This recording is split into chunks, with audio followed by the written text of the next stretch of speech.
Welcome back to the channel, everybody, and welcome back to another episode review for last night's episode of The Walk. I don't know why I'm going like this, but welcome back to another episode review for last night's episode of The Walking Dead. This was Season 7, Episode 6, entitled Swear. Okay, now this episode, as I thought, and as most of us actually thought, was focused on Tara.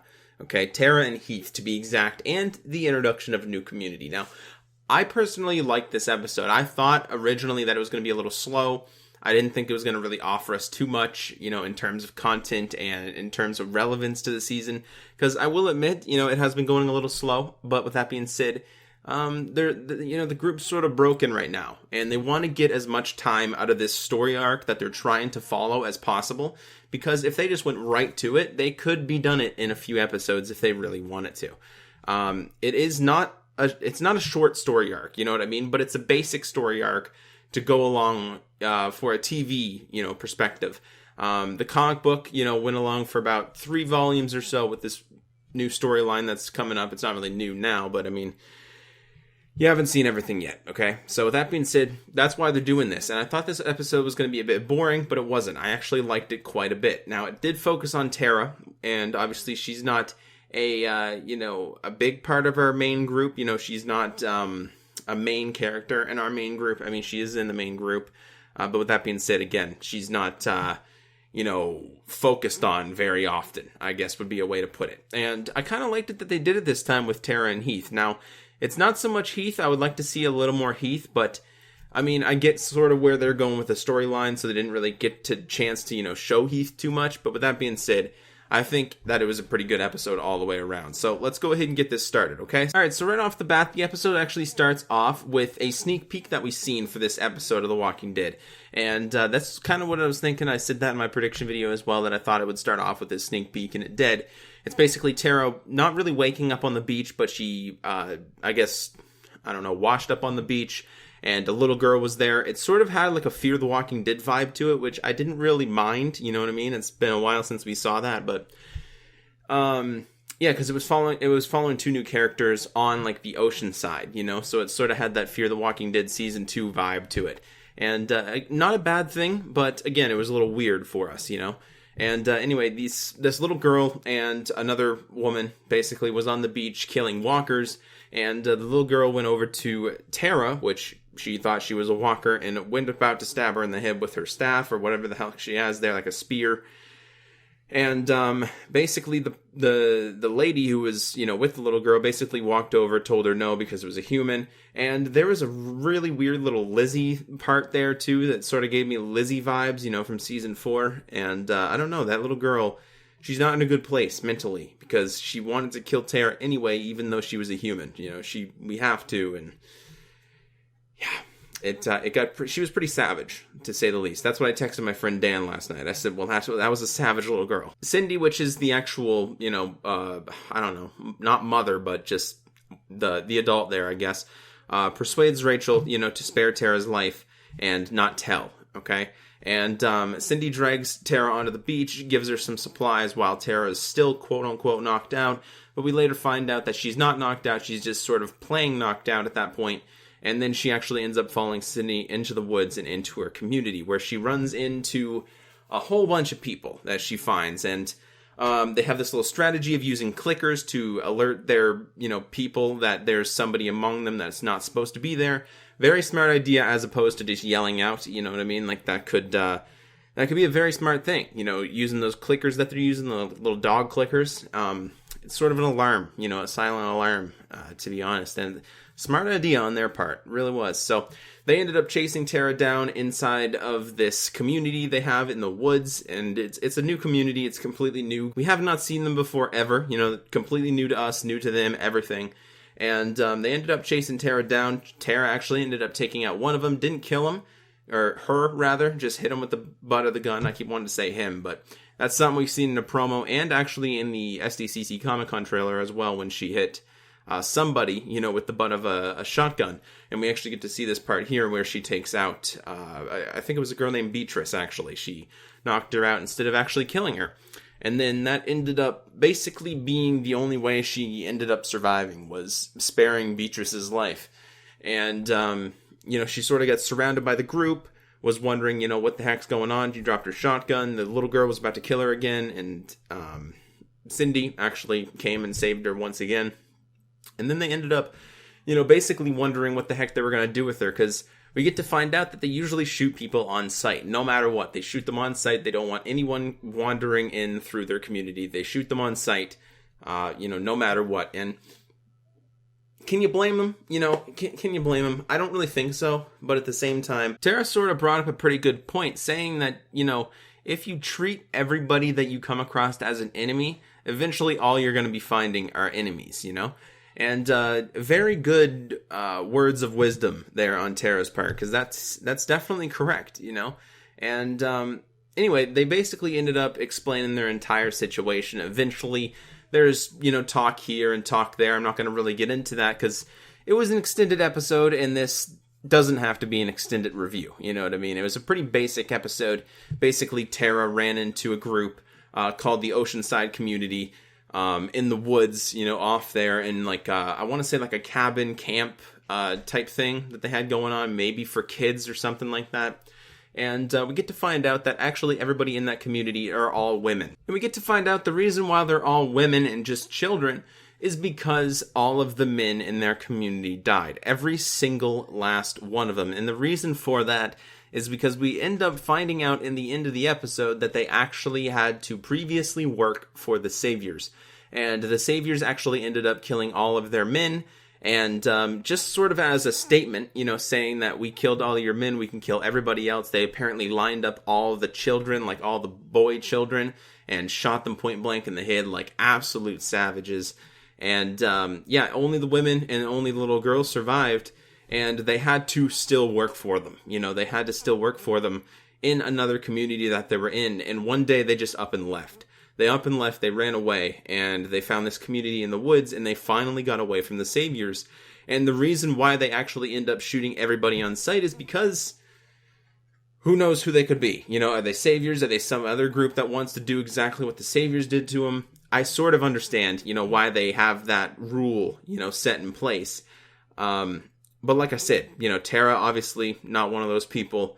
And they actually have an entire supply of guns there as well. The Oceanside community, they have a huge stock. I wouldn't say maybe as much as Alexandria did before Negan, raided it and took all their weapons. But there's a pretty fair share though. You know what I mean? They could at least probably get half of those guns back if they ended up reaching a deal, which is what Tara, was ultimately going for. And we were led to believe that was sort of what was happening. Okay, so in this episode, we get to see these different scenes sort of off and on. We get to go to the present where she's talking to the Oceanside community and everything like that. And then we get to go to the past where she's on a run with Heath. They're explaining that they've been on this run for 2 weeks and it's time to go back. We can get some supplies for this last day and then we're out of here. So while this episode was really set on, two main people, which was obviously Tara and Heath, this episode was also set on them in 2 different time periods, if that makes sense. There was the time period where they were just together on a run, hunting for supplies, getting supplies, stuff like that. And then the time period where Tara actually ended up falling off a bridge and into an ocean. That's how or into a river rather, that led into the ocean.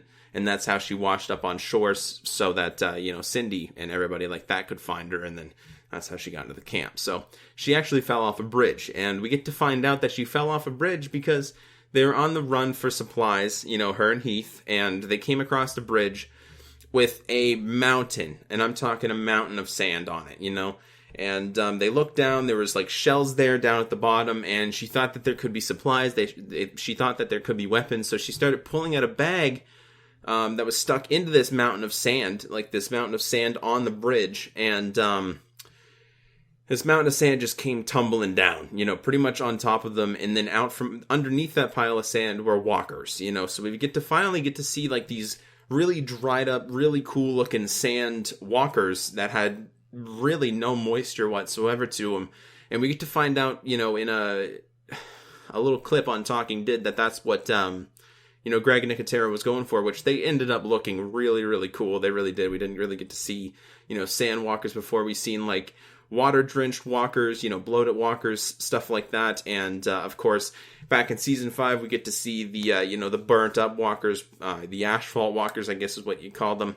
And there's been so many different walkers, but this is something that we haven't really seen before. And that's what he said, that's what Greg Nicotero said, is because they want to keep reinventing this and show the viewers of the show something that they haven't ever seen before. And this is something that I personally haven't seen before. I've watched a lot of zombie flicks. I've watched a lot of zombie shows as well, and this is something I haven't seen before. And it was really cool because the moisture, like I said, completely out of the walkers. They were caked in sand, and it looked really cool. And they were coming towards Tara. There ended up being an entire horde behind there as well.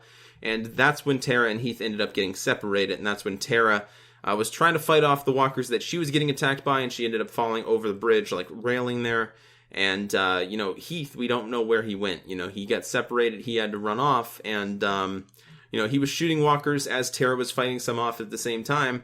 Tara got pushed over the bridge, and that's the last time we, heard from Heath as well. So, we don't know what happened to Heath, we have no idea. But with that being said, near the end of the whole thing, there was confrontation with Tara and the group there at Oceanside.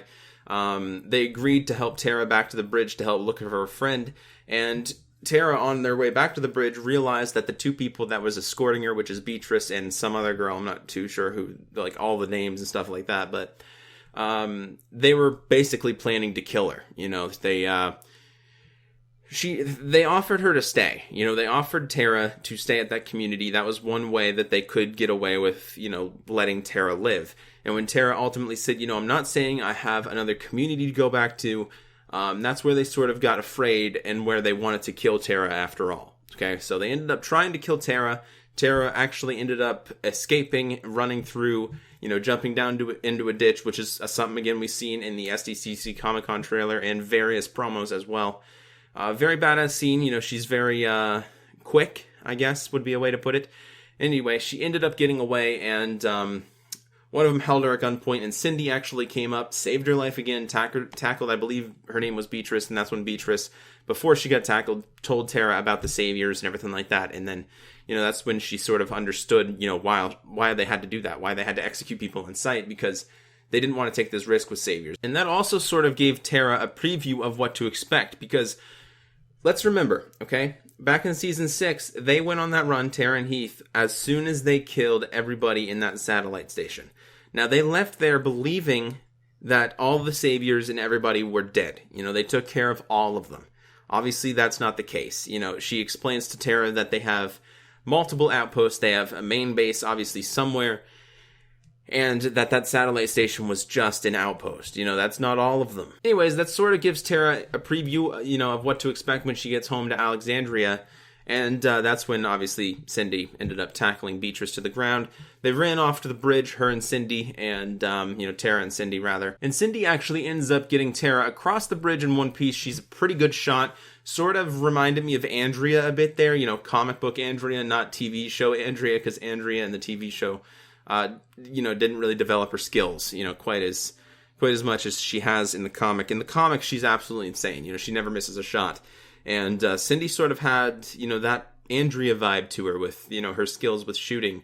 And she got Tara across the bridge looking for Heath, and she ended up finding a walker that sort of looked like Heath, because, the walker had, like, the dreads and stuff like that. She thought it was Heath. It wasn't. It was actually a female walker that just had the same sort of hairstyle as him. And then she found Heath's broken glasses, on the road. And then there was a trail of, like, tire tracks, sort of skidding away from that area. So we can assume that Heath took off on a car, or he got, napped up somehow. I'm not exactly sure what happened there, but they did get separated, and we still do not know where Heath was. So Tara doesn't know where he is either. So she ends up ultimately making her way back to Alexandria after, getting shelter in some sort of an antique shop, or, some sort of a novelty shop. I'm not sure exactly what it was, but she got some glasses there as well. She was all, joyful and happy and everything like that. She was having a good time on her way home, getting some supplies as well on the way. She was just having a fun time. She was sort of cheerful. She made it out of there alive, and she's on her way home. She's on her way home to see her friends, and she's also on her way home to see Denise. And at one of these novelty shops, she actually ended up picking up like a doctor bobblehead, you know, with like a magnifying glass on its eye and stuff like that. It was obviously going to be a pretty good moment for, you know, her and Denise, you know, when she got back there to Alexandria. But little does she know, because again, she left before everything went down. She left way before Denise actually ended up dying. Because we know that Denise in the TV show took Abraham's previous comic book death in taking an arrow through the back of her head and through her eye, you know, back there on the train tracks, rather, back in season 6. And that happened after Tara and Heath went on that 2-week run. So she doesn't know that Denise is dead. So she gets back, sort of looks at Eugene there at the gate, and, you know, sort of realizes what happened. But on top of that, she not only lost Denise, which was her girlfriend, she lost Glenn, which was her best friend, and she lost Abraham, of course. And, I mean, that just had to be a hell of a blow. I mean, really, it really did. It had to be a hell of a blow.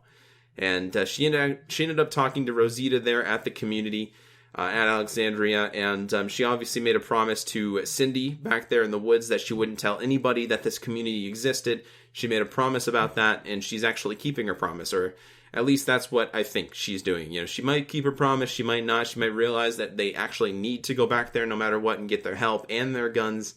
Hopefully she might realize that, you know what I mean? It was a promise, but at the same time, they have loads of guns, you know, that could really help out their situation. And with that being said, thank you all so much for watching today's video, because that was the end of the episode, guys. That was Season 7, Episode 6, entitled Swear.